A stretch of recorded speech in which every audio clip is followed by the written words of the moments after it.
Skip Bayless, Molly, I'm going to tell you it's owner Jim Irsay. And that's because of the personnel that he's put in place or has allowed to be put in place. The finger points directly at his doorstep. If he were a guy that just cut the check and minded his own business and left football up to the football guys, then I would point to finger at Grigson and Chuck Pagano. But he appears to be hands-on. He appears to be cognizant of the personnel that is picked. He's clearly intimately involved to the point where he would be in the locker room after the game. He would be arguing with Grigson. Lord knows what he has said to Coach Chuck Pagano. The list goes on and on. But let's be very, very clear. The Colts are an absolute mess.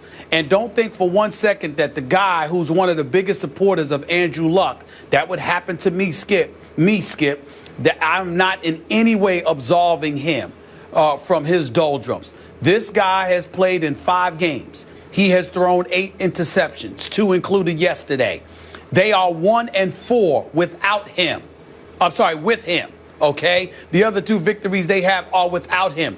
They are winless against everyone outside of the weak and depleted and the embarrassingly inept AFC South. Then you take into account the personnel. You've got this guy, Costanzo. He is your left tackle, Skip Bayless. I'm just looking at some of the stuff here in terms of the amount of penalties. 5 holding penalties, 3 false starts, holding, false starts, whatever the case may be. This is a guy you gave $42 million to. He's your left tackle. He ain't getting it done. Andrew Luck ain't getting it done. Andre Johnson has had only 1 good game this year. Frank Gore isn't resonating nearly as much as we thought that he would. Trent Cole, who you acquired, he doesn't have a single sack for you. Harriman, your offensive lineman that you brought in, was benched after 2 games and was on the sideline in street clothes yesterday. Veterans who were brought here at an exorbitant amount of dollars, I might add, to make huge contributions, are making literally close to none.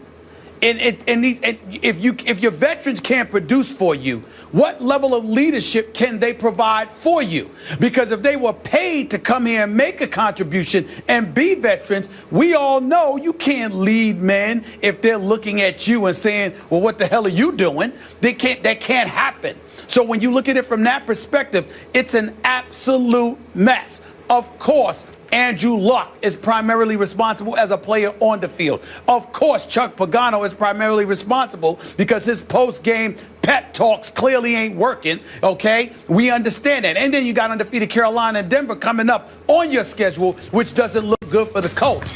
But ultimately, I have to look at Grigson and the personnel that he's brought in play, and I have to believe if he went out there and got these age-old veterans, Skip, it had to be because the owner sat up there and said, we need some veterans to go along with the youth and Andrew Luck, a Fleener, Dwayne Allen, and these boys. We need some veterans up in here, and the owner had something to do with it. I would say to you, Irsay and Grigson, definitely Grigson, but I got a feeling Irsay might have been in his face telling him what he wanted done. And that may have influenced some of the decisions that he made. I could be wrong about that part. It could be all on Grigson, which is why the owner was in his face yesterday in the locker room, according to the reports. But I'm inclined to believe that Irsay had something to do with the personnel that Grigson brought on board. I will agree with you. The Colts seem to have a meddling owner who obviously had his own off-the-field issue that he's dealing with. You know where I'm going to go with this. Whatever responsibility we're talking about, whatever blame we're talking about, starts and finishes with the franchise quarterback, Andrew Luck. This has been a pet peeve of mine, the premature coronation of Andrew Luck on this show for 3 years, not 2, but 3 years. Just show me, Andrew. I got nothing against you. If you show me, I will tell the world you are that guy. You're Andrew Luck, as in first ballot Luck Hall of Famer. I keep waiting, and I don't see it because, Stephen A., do you realize Andrew Luck's QBR has gone down each of his 4 seasons, gone down, Yes. down, down. It's at 38 now. He's regressed to 38 on a scale of 0 to 100. 38 QBR right now. As you know, and I feel like I'm beating dead statistics here, but his rookie year, he had the second most turnovers in the league to Mark Sanchez. Last year, he had the second most turnovers in the league to Jay Cutler. Now he's tied for second in total turnovers in the National Football League. And as you know, he's lost all 3 of his home games.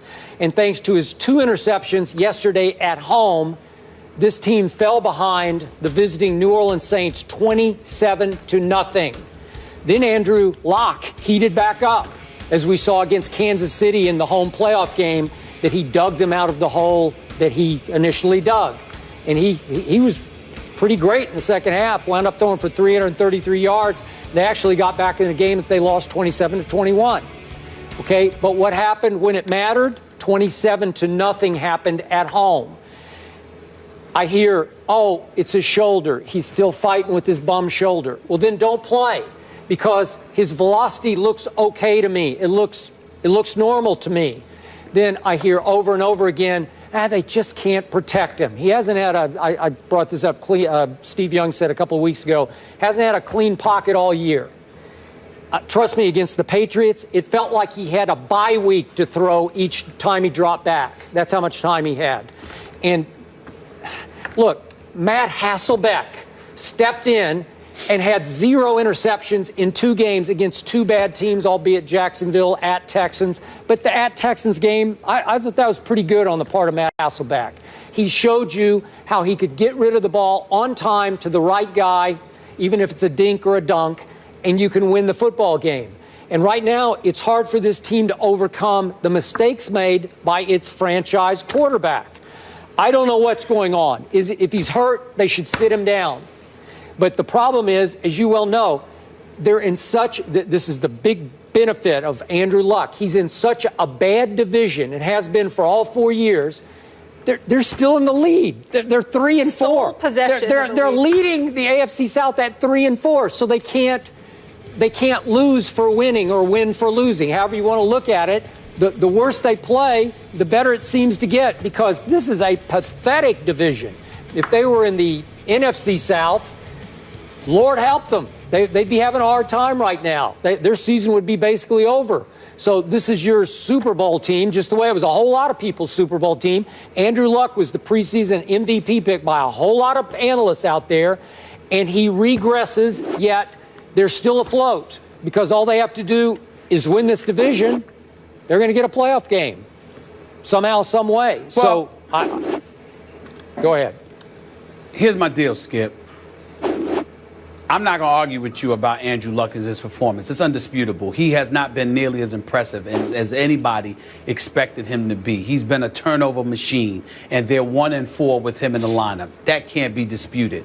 But when you hear me articulate all the other problems that they have, Skip Bayless, I don't know how you can sit there and look at him and not look at a Chuck Pagano, not look at a Ryan Grigson, okay, not look at a Jim Irsay. This is the 20th ranked team defensively in the NFL. They are 28th in yards allowed.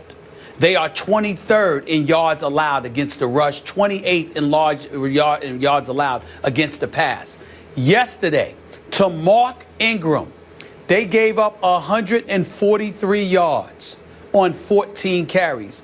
Skip Bayless, that's more than 10 yards per carry that the Indianapolis Colts defense surrendered. I don't know how we can ignore that.